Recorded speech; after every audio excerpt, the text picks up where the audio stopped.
In case you don't know Datatonic, we are a consulting firm specializing in all things data and Google Cloud. So we work exclusively on Google Cloud platform, where we work in industries such as media, telco, and broadcasting, and help clients establish best practices, data platforms, but also unlock potential of machine learning use cases together with them. And I'll give you a bit an example of that type of work later.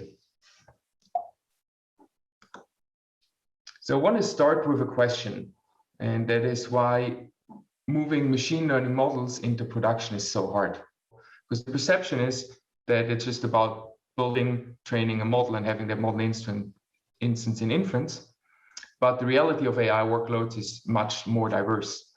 There is considerations around data ingestion, around versioning of the model, maybe also the inference server.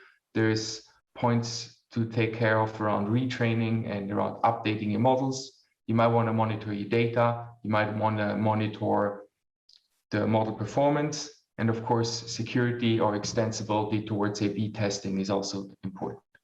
All these tasks are being called MLOps over the past few years, and it's a very interesting and evolving field, but it brings a lot of the points and workflows from normal software engineering into the machine learning world. To really achieve some of the aspects and cover the basis on MLOps, there's a few ways to go forward. I want to start quite simple with a way to establish a machine learning pipeline that ticks off some of these boxes on the right-hand side here. But I also then want to expand a little bit on this and see how this can be taken further.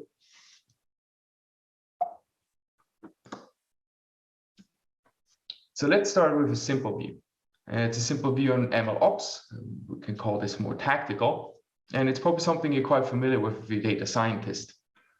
So you start with some offline data, and you then go through some steps of data extraction.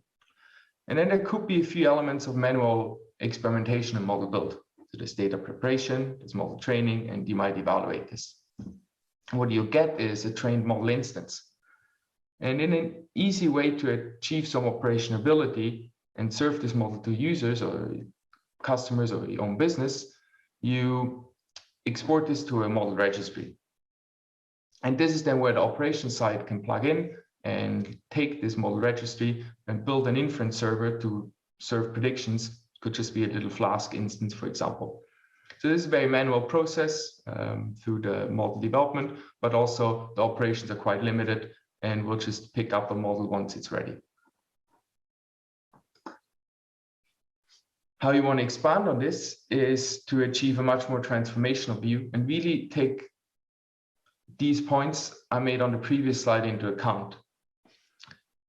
So to develop machine learning models as you would develop normal software, you want to bring in a lot more automation and monitoring. And one way to expand on this is, for example, the model build itself. Before there was very manual, step by step. Now we actually can have an automated pipeline that does data extraction up until an exported and trained model.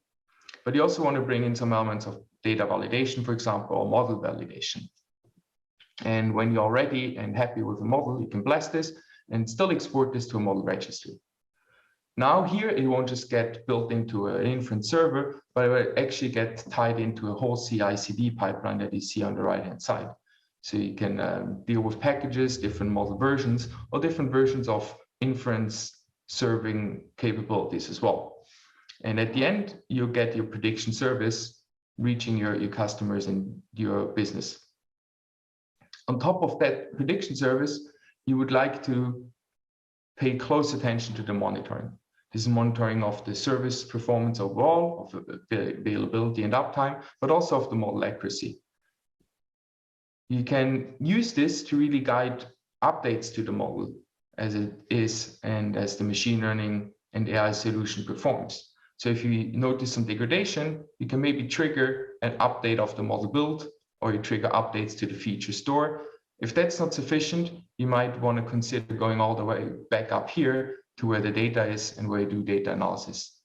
And this might then tie into an orchestration experimental environment where you can conceptualize and build new models as a whole and do some model analysis, and where you treat the model not as saved training instances, but as source code. This is really the vision where we want to go to and where we work with a lot of clients to achieve. But as I said, let's start simple and look at some of the tool sets to do this serverless in the cloud. And for that, I'd like to highlight a case study. And the case study is with a client we work with in the UK. This is Lush Cosmetics. If you're not familiar with Lush Cosmetics, they're a global retailer selling cosmetics products and are mostly famous for these bath bombs you see in the picture here.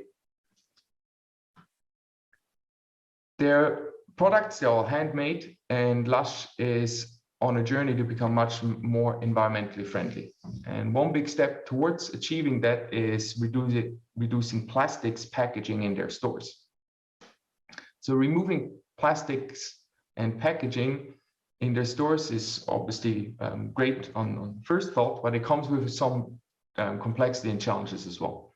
So now you might walk into a Lush store and you see products on the shelves, not in plastic or not in packaging with information and label, but more stacked as you would see groceries, stacked fruit and loose vegetables.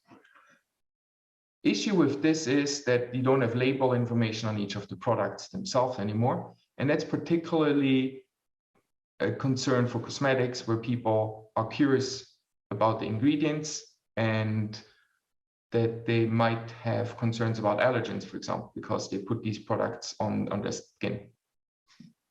So in order to still provide the relevant information about the product, it could be the ingredients, but it could also be the name and the price to the customers, Lush came up with an idea of creating a digital label in a phone app. So what does that mean? The idea here is that you would take your phone either at home or in store and take a picture with the phone camera of a product. And through that, even although there's no packaging or no label, the phone can recognize the product through computer vision and pull in all the information that you need as a consumer. So this could be the price, the name, and the ingredients, and where to buy the product again if you really like it and you have it at home. So this is great, and it relies on machine learning and computer vision to identify the relevant product and then pull in that information.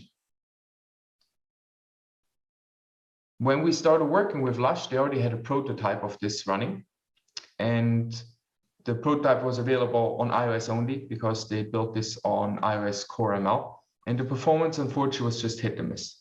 So we start working with Lush to improve the performance of this image classifier of their cosmetics products, and also to bring the technology to Android phones at the same time, and build a process that allows Lush to update the machine learning model whenever they have new products. So as a company, they develop new products on a weekly basis, which means whenever there's new products in their catalog, they would need a new machine learning model so it can recognize all products correctly. For that, we work on a pipeline together, so it makes it easy for their developers, and these are app developers, not necessarily data scientists, to update the Lush Lens app and really have the latest products built in and able to recognize. So let's start with the model. For the model, we use Tensorflow, and we used the Python API in Tensorflow. And we realized we need some performant image classifier that also works well on a mobile phone where computational power is limited and storage space is small. So we choose as a base model MobileNet version 2. We also use TensorFlow because we knew we can use its portability layer called TensorFlow Lite to export the model and bring it to iOS and Android at the same time. And this was a key consideration to really reach the whole user base for Lush on their mobile devices, and also have the opportunity to have in-store devices available for the customers. So to build now a good image classifier, we spent a lot of research and time on building on top of this MobileNet version 2 architecture and training the model. At first, you might think, computer vision, pretty solved use case, but this was particularly difficult here because all the Lush products look very similar. So we're not trying to classify a chair versus a car, but we're actually classifying very similar bath bombs. They're all round, they're all about the same size and shape. So that's the challenge. Second, I mentioned that the products are handmade. This means they all have their defects. There is variance in how the surfaces look like, the texture and the color. So an additional challenge here as well. And lastly, lighting conditions can be very different depending on the store, but also your home environment. So we have to take care of that as well. To really solve this and achieve great classification performance, we did a lot of data augmentation and changed things like saturation and crops of the images itself. This worked really well. We then did transfer learning on top of the base V2 architecture of MobileNet, but also did some changes in rewiring the last layers. And then extensive hyperparameter tuning really yielded a model performance that was a massive improvement. So we improved the F1 score from 45% initially to 97%. So now we had a model that really reliably could recognize all their products. This is great. Now we want to build this into a serverless machine learning pipeline. And we have to take care of a few things. We want to pre-process the images. We want to automate the training. We want to have some element of monitoring and some way of storing and versioning old models as well. So these are really these MLOps tasks I started off in highlighting in this session. So at the big picture, the pipeline looks like this. There's an image upload, and as I said, we work on Google Cloud here. So we load this to Google Cloud Storage. And there's a big box of data preparation, followed by a box of machine learning, and it yields a TF-Lite model that we can then bring to iOS or Android. So let's dive into these aspects or these different boxes. And we'll start with data preparation.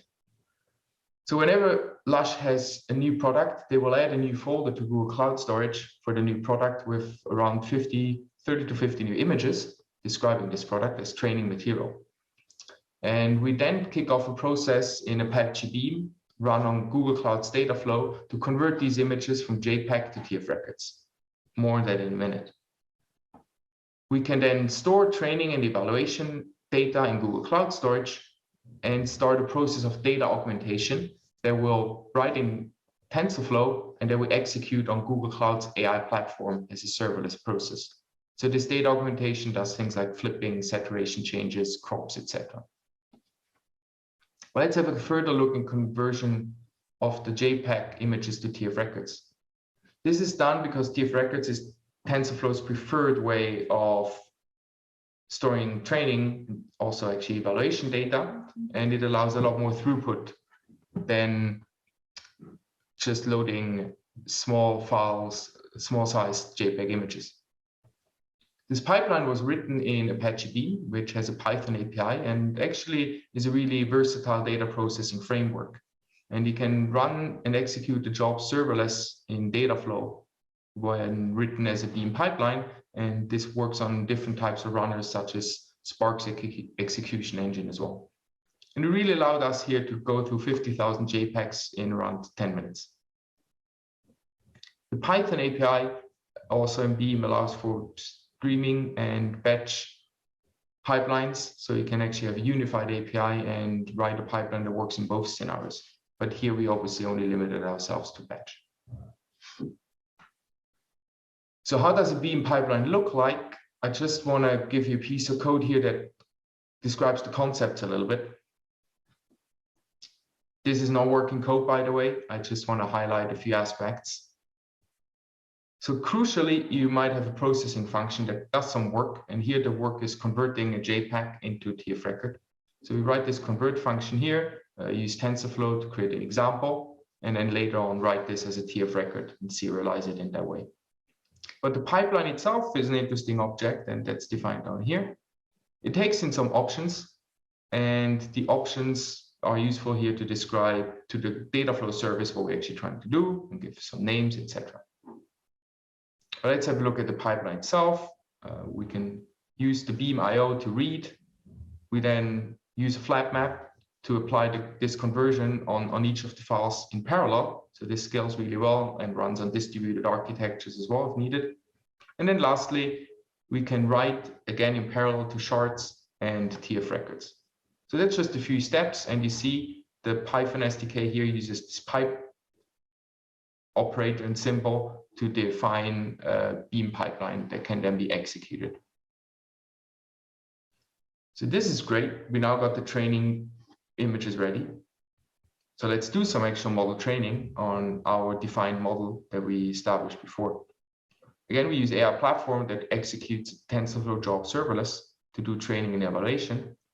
We then store some metrics and push them into BigQuery, Google Cloud serverless data warehouse. And if we're happy with the model performance, we go further and actually export the model to TF Lite, again in our platform, and then store it in Google Cloud Storage. If for some reason the model performance would degrade, for example, bad training images, Lush adds a new product that throws up the training process for some reason, we actually won't go ahead with the export, but we stop at this stage where we look at automatically look at the metrics, and if they don't pass the threshold, we don't move on. So this training and evaluation job is done in our platform, and it runs the same Python TensorFlow code that we run on my laptop, but runs it on distributed ways. We can attach GPUs and TPUs, and we do the conversion to TF Lite here as well. To reduce the size and make it really easy to deploy and load on phones, and also very fast inference, we actually pull a few tricks, most importantly integer quantization, and it yields a really good image classifier of only 3.5 megabyte size, roughly. The evaluation step here happens after the training on evaluation data, and then exports some metrics into BigQuery as I described. Just want to give you a look at this here. It's very simple. We just for each run log some of the metrics we're after. It could be accuracy or the F1 score. And as I said, if we pass a certain threshold, we can then trigger the export. So let's put this all together. We discussed both key elements on data prep and machine learning in detail, and they fit together like this in this picture. So whenever Lush uploads a new whole folder with a new product that contains training images for that to GCS, we'll trigger all these steps. We looked at the conversion to TF records. We then do the data augmentation in our platform, followed by training and storing the metrics. If all is thumbs up, we go ahead and export it and then push it back to GCS, where the Lush app developers can pick up the model version as a TF Lite file and bake it into their new released mobile apps. So one thing is missing here in this picture. It's not missing in the picture, I just haven't talked about it, but it's the aspect of automation here at the top. So to really define all these tasks and chain them together, we use Apache Airflow. It's managed service in Google Cloud called Cloud Composer. So if you're not familiar with Airflow, it's a great tool to write out data and ML pipelines in Python. And because it's all Python tasks, you can create very dynamic and extensible workflows, and it connects super well with all GCP tools, but generally all cloud providers. And it's really meant to scale out. It's not designed to do actual work, as in data processing work on the Airflow instance itself, but it can leverage cloud services very well. And this is really where it can shoot off the task to either Dataflow or AI platform and use the Airflow instance as the orchestrator while doing all the heavy lifting on the services that are designed to do so. It comes with a little UI that's very useful to managing the DAGs as they're defined as in these workflows, and to monitor them as well. And we actually touched upon DAGs a lot. So DAG is a directed acyclic graph, and Airflow uses that concept to define its workflows as a series of tasks. But we're actually doing all the things here with DAGs. If you remember, TensorFlow model graph is actually also a DAG, and Dataflow pipeline is also actually an instance of a DAG. Anyhow, in Airflow, we can define all the tasks and conditions simply in Python. And in this case, we trigger the stack, the execution of the workflow when a new folder is detected in GCS. So how does that look like?